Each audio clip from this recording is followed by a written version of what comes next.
প্যারিসের বিখ্যাত Disneyland park.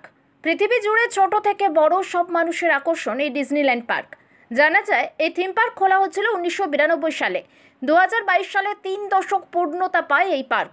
তথ্য অনুযায়ী জানা যায় এ পর্যন্ত প্রায় 375 মিলিয়ন মানুষ পরিদর্শন করেছে এই থিম পার্ক। কলকাতার পর এবার ডিজনিল্যান্ড পানিহাটি আগরপাড়া মধ্যপল্লী মহাজাতি সংঘে তাদের 85তম বর্ষের ভাবনা ডিজনিল্যান্ড। এছাড়াও প্রতিমাতে থাকছে বিশেষ চমক।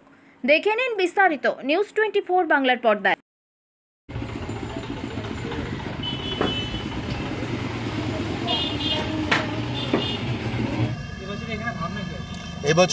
এবছরের ভাবনা হচ্ছে ডিজনিল্যান্ড প্যারিসের। এটা হচ্ছে বাচ্চাদের আনন্দের ওপরে করা। এখানে মানুষ এসে এনজয় করবে পুরো। এইটা 2.5 মাস ধরে চলছে এখন কাজটা। এইটা এখানে বাসের স্ট্রাকচারের ওপরে বাসের চটা, কাপড়, থার্মোকল এইসব ইউজ করা হচ্ছে। মোটামুটি এইটা তৃতীয় চতুর্থীর মধ্যে হয়ে যাবে। অবশ্যই সারা ফেলবে, অবশ্যই সারা ফেলবে। সাধারণ মানুষের উদ্দেশ্যে একটাই কথা বলবো, সবাই এখানে আসুক, আনন্দ করুক, এইটা বলবো।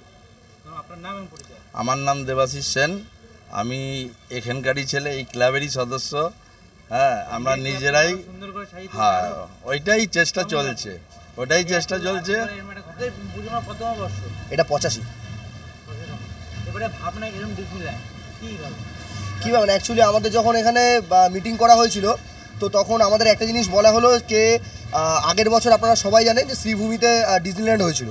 তো আমাদের এখানে অনেক বয়স্ক বৃদ্ধা মহিলারা আছে এবং অনেকে আছে তাদের কলকাতা তারা যেতে পারে না, হয়তো শারীরিক অক্ষমতার জন্য বা ফিনান্সিয়াল দিক থেকে তাদের কলকাতা ঘোরাটা হয় না। এবার ওই ভাবনাতেই আমাদের এই ডিজনিল্যান্ডটা করা, তাদের জন্য, অন্তত তাদের জন্য। অবশ্যই ফেলবে। সাধারণ মানুষের উদ্দেশ্যে এটাই বলতে চাই যে আমাদের এখানে এটা 85তম বর্ষ। প্রত্যেক বছর আমরা নতুন না নতুন কিছু আকর্ষণ নিয়ে আসি। আমাদের জঙ্গল বুক হয়েছে, সিন্ধু গর্ভে বিশ্বরূপ দর্শন হয়েছে, কেদারনাথ হয়েছে, অমরনাথ হয়েছে। তো এই জন্য আমাদের এই প্যান্ডেলটা যখন তুলে ধরা, তখন আমরা জানি যে আগের বছর তুলনায় এবছরও পাবলিক প্রত্যেক বছর এখানে সাড়া ফেলে, বিশেষ করে এই জায়গাটাতে। তো এবছর আরও দ্বিগুণ সেই সাড়াটা ফেলবে। প্রথমে চমক থাকছে যখন যদি ফার্স্ট অফ অল বলি, এই জায়গাটা হচ্ছে আপনার আগরপাড়া স্টেশন থেকে যদি আসে হেঁটে 5 থেকে 7 মিনিট, বিটিওর থেকে ম্যাক্সিমাম 5 মিনিট।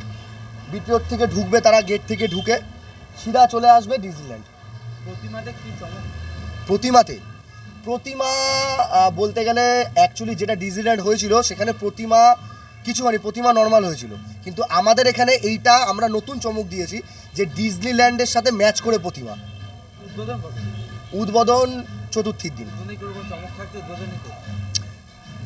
সেটা সারপ্রাইজ, এখন অবধি আমরা সেটা বলতে পারবো না, সেটা সারপ্রাইজ রয়েছে। উদ্বোধন চতুর্থীর দিন। সামাজিক আমরা উদ্বোধনের দিনকে এখানে নৃত্য অনুষ্ঠান রেখেছি, যেখানে অনেকগুলো ডান্স ক্লাসগুলো ওরা করবে প্রোগ্রাম। আর স্পেশালি আমাদের এখানে ওই যে ওর নাম হচ্ছে পীযূষ, ও হচ্ছে একজন কোরিওগ্রাফার ডান্সার। ও এখানে উপরে প্রস্তুতি চলছে নৃত্য অনুষ্ঠানের, প্লাস ও এখানে সারা বছর ক্লাস করায়। এবার আপনারা ওর থেকেই বাদ বাকিটা শুনেন। আমার নাম পীযূষ ঘোষ, আমি বলিউড স্টাইলটা তোলাই। আমি জি বাংলা ডান্স ডিরেক্টর রাহুল ঘোষের অ্যাসিস্ট্যান্ট ছিলাম।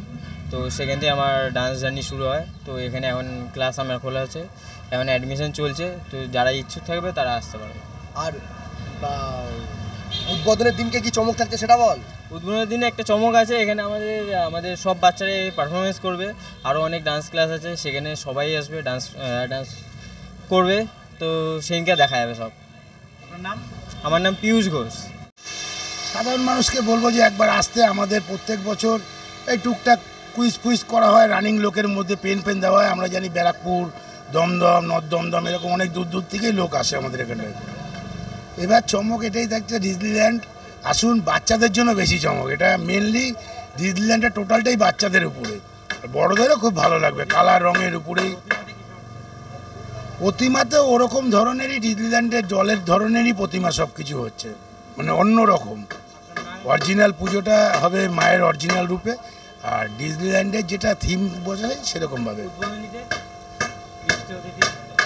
বিশিষ্ট অতিথি বলতে আমরা লোকালেরই কয়েকজন আসেন, আন্টি আন্টু আসে, যে আমাদের মুখ্য সচেতক আছে, তারপর তীর্থঙ্কর ঘোষ, এরাই। আমরা বাইরের ওরকমভাবে কাউকে ইনভাইট করা আমাদের সময় হয়ে ওঠে না, কেননা অল্প সময়ের মধ্যে পুজো করি, সবাই কাজকর্মের মধ্যেই ব্যস্ত।